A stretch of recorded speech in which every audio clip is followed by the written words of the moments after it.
Bismillahirrahmanirrahim. Assalamualaikum warahmatullahi wabarakatuh. Perkenalkan, saya Hairul Mahsul, Widyaswara Ahli Utama pada BPSDM Daerah Provinsi Nusa Tenggara Barat. Ingin mencoba menyajikan video strategi pembelajaran untuk pelatihan kepemimpinan pengawas, khususnya pada mata pelatihan teknik komunikasi publik. Jadi pelatihan kepemimpinan pengawas ini dimaksudkan untuk membangun kompetensi khususnya bagi pejabat pengawas atau yang kita kenal dengan eselon 4 untuk menjamin terlaksananya akuntabilitas jabatan pengawasnya, karena dia harus memiliki kemampuan dalam mengendalikan kegiatan pelaksanaan pelayanan publik yang dilakukan oleh pejabat tersebut, sesuai tentunya dengan standar operasional prosedur. Kompetensi ini dibangun berdasarkan atau berbasis pada karakter dan sikap perilaku kepemimpinan Pancasila yang berintegritas, menjunjung etika birokrasi, dan bertanggung jawab dalam pengendalian pelayanan publik di unit organisasinya sebagai bentuk perilaku kepemimpinan Pancasila dan bela negara. Kemudian pada tataran aplikasi atau tatanan operasional sehari-hari, pejabat pengawas itu harus mengaktualisasikan kepemimpinan pelayanan dan pengendalian pelaksanaan pekerjaan sesuai dengan bidang tugas. Kemudian dia harus melakukan inovasi, kolaborasi, dan mengoptimalkan seluruh potensi sumber daya internal dan eksternal dalam rangka implementasi peningkatan kinerja pelayanan publik.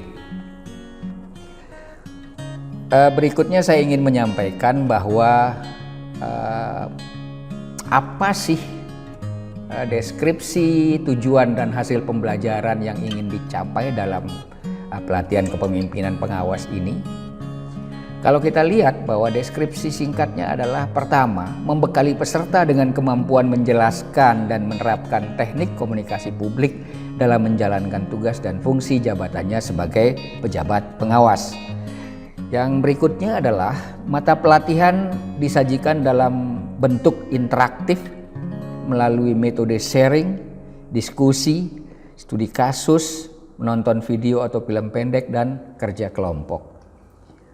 Deskripsi yang berikutnya adalah keberhasilan. Bagaimana mengukur keberhasilan? Keberhasilan peserta dinilai dari kemampuannya mempraktikkan teknik komunikasi publik dalam memberikan pelayanan publik. Kemudian berikutnya kita cermati apa tujuan pembelajaran. Tujuan pembelajaran itu dapat dilihat pertama dari hasil belajar. Setelah mengikuti pembelajaran, peserta diharapkan mampu menerapkan teknik komunikasi publik dalam menjalankan tugas dan fungsi jabatannya sebagai pemimpin jenjang pengawas, sehingga nantinya akan berdampak pada kinerja tinggi organisasi atau unit kerjanya.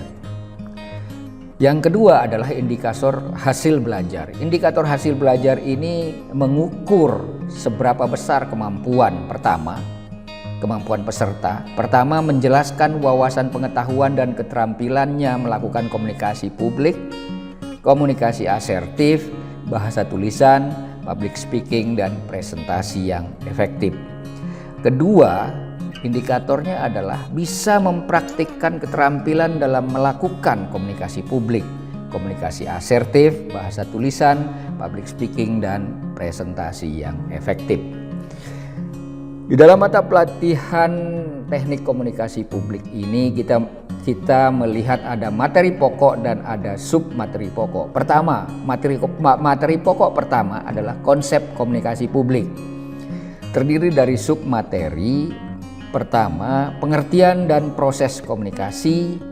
Kemudian berikutnya adalah bentuk-bentuk komunikasi, teknik komunikasi publik, dan peran pejabat pengawas dalam mengelola komunikasi publik.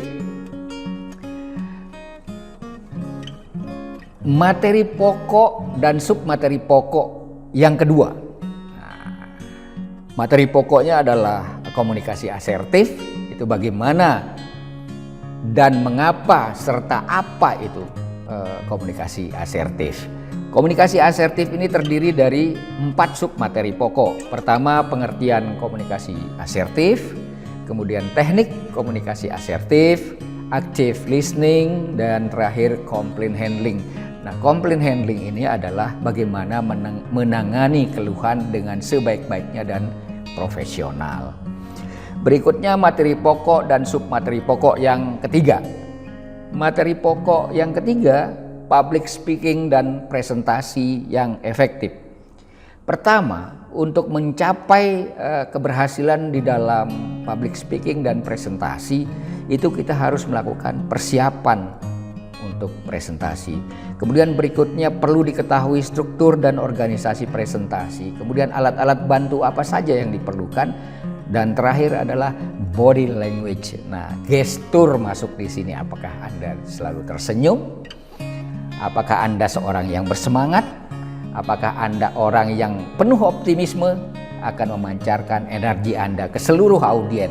Nah, ini yang kita perlukan prakteknya nanti di mata pelatihan ini. Kita lihat berikutnya untuk memberikan gambaran besar saja apa sih komunikasi dan apa itu komunikasi publik. Banyak definisi dari banyak pakar yang menyebutkan ini. Pertama, kedua, ketiga, dan seterusnya. Banyak sekali, tetapi intinya komunikasi publik itu adalah paduan antara ilmu dan seni. Karena paduan dari ilmu dan seni, maka ilmu sebagai ilmu dia bisa dipelajari, kemudian sebagai seni dia bisa diasah untuk terus menampilkan hasil-hasil yang sesuai dengan kondisi-kondisi zaman. Kita lihat misalnya pendapat dari Hofland yang disampaikan tahun 1998 menyatakan bahwa communication is the process to modify the behavior of other individuals.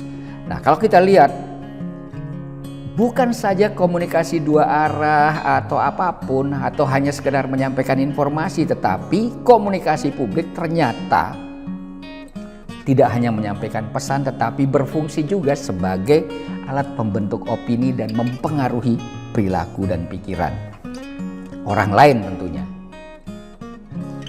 Berikutnya kalau kita lihat memang ada proses-proses antara pemberi pesan dengan penerima pesan, kemudian bagaimana, melalui siapa, dengan cara apa, itu diatur di media.